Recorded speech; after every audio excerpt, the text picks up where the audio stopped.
Facem o mâncărică bună, care nouă ne place, noi o mâncăm de fiecare dată. Așa ne place nouă, familiei noastre. Ne place mereu și mereu o facem. Mereu, adică mai mereu. Seara, în general, o facem, că e o mâncare ușoară. Dar seara ce înseamnă? Până în ora 5.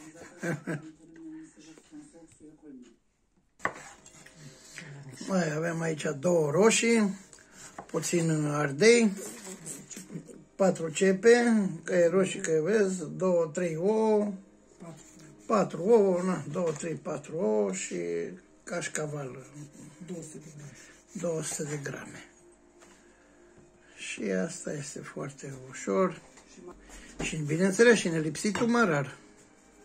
3 linguri de ulei. 3 linguri de ulei aici.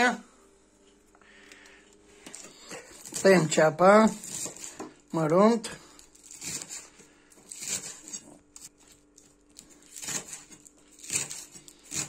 Așa.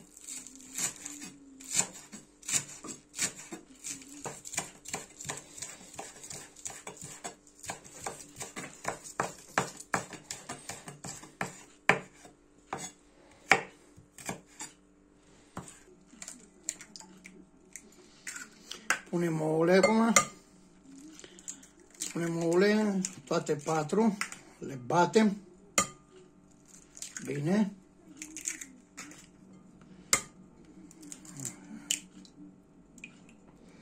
Ce sunt? 3 gălbenușuri mai galbene, unul mai galben. 3 portocalii, unul galben. 3 de țară. 3 sunt de țară și unul e de avicola. E bine, uite și ouăle, domnule, fii atent. Sunt unele așa, unele așa. Așa punem și un pic de piper. Punem un pic de sare și după aia punem și piper.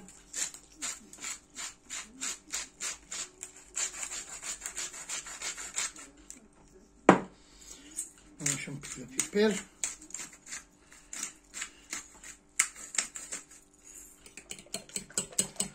Amestecăm puțin. Așa tocăm și puțin ardeiul. După care cu ceapa le introducem în bolul cu ouă care le-am bătut. Le amestecăm. Sau punem la călit întâi ceapa cu astea și pe urmă. Sau punem cu totul. Usturoiul, care e puțin. Usturoiul călești puțin. Aia punem roșiile. Așa. Pune-le aici.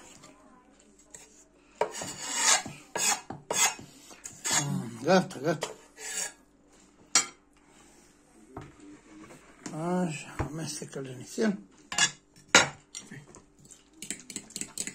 Faci umbră, stai în umbră, ia dă-te mai așa. Așa. Așa se vede umbră.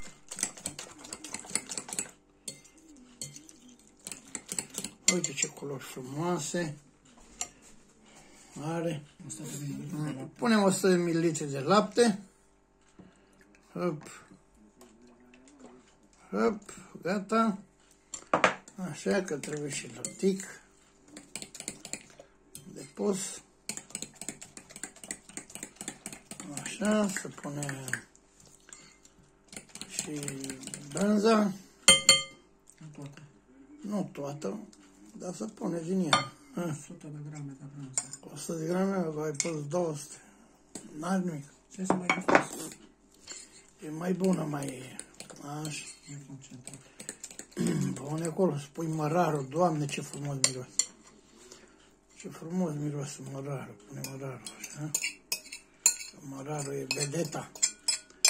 Mărarul, prieteni, e vedeta la rețeta asta. E gustul. Asta e vedeta. Nu mai pui puțină sare, că mie îmi place un pic mai condimentat, mai cu sare un pic. Dacă n-are sare, n-are gust. Mie îmi place cu sare.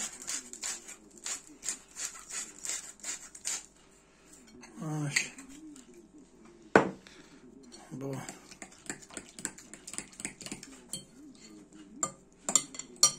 Așa, acum punem și o lingură de făină. o lingură de făină ca să o legem mai bine, ca să putem să o întoarcem în tigaie, că după aia nu se poate face, nu se întoarce. Trebuie să întărească puțin. Faci cum faci tu, stai în lumină.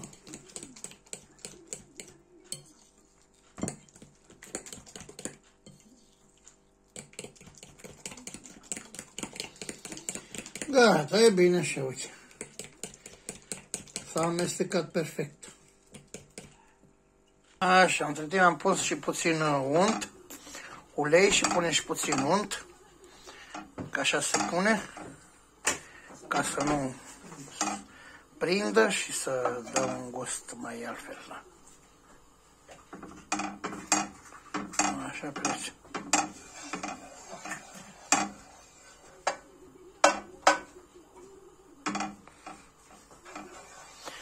Care punem puțin usturoi, 2 căței de usturoi. Punem 2 căței de usturoi ca să-i le dea aroma aia plăcută.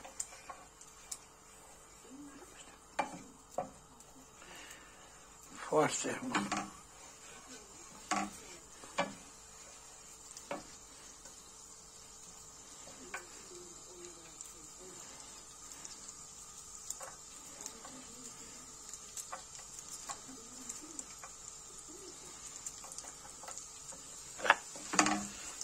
Așa.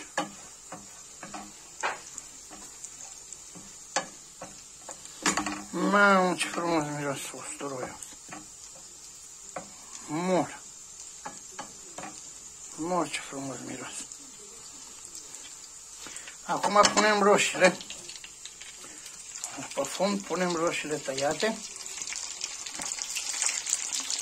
Așa, bun, frumos.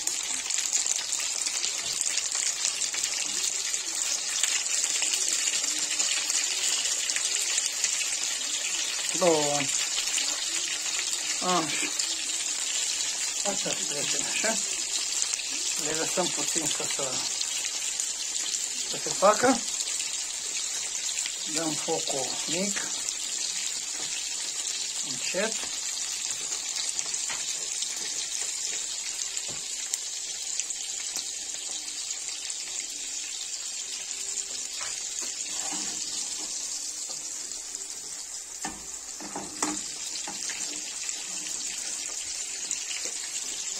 Așa, și acum punem și compoziția peste.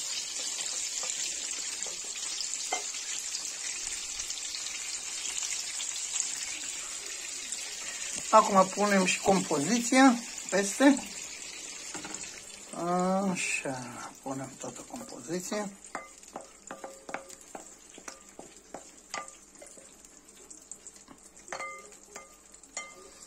Gata, prieteni. Uite așa.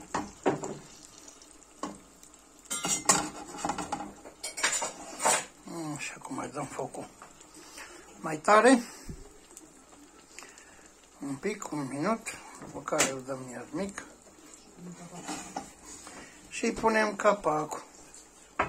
Unde e capacul? Așa, duce capacul, punem căpăcelul și gata. Mai punem capacul, frumos.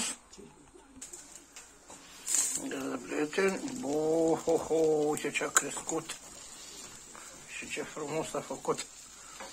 Așa, uite. Ce frumos.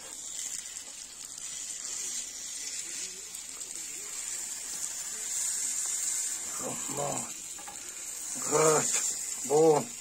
Așa rămâne. Oprește focul și o lăsăm așa 2 minute.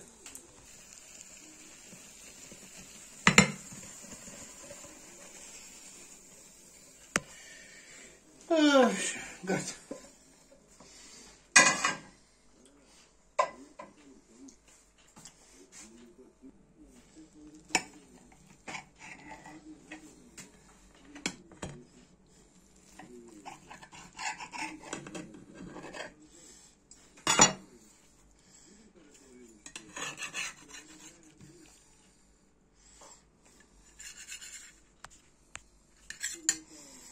Așa, prieteni, uite ce bunătate.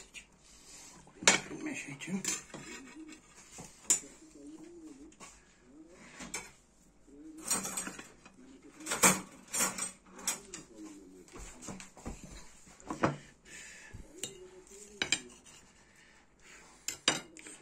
Vai, carde.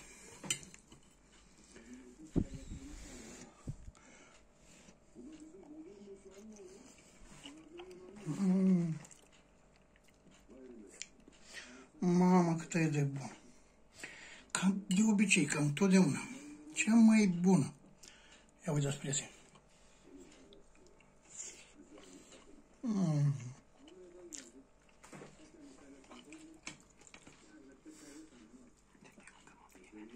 Foarte bun.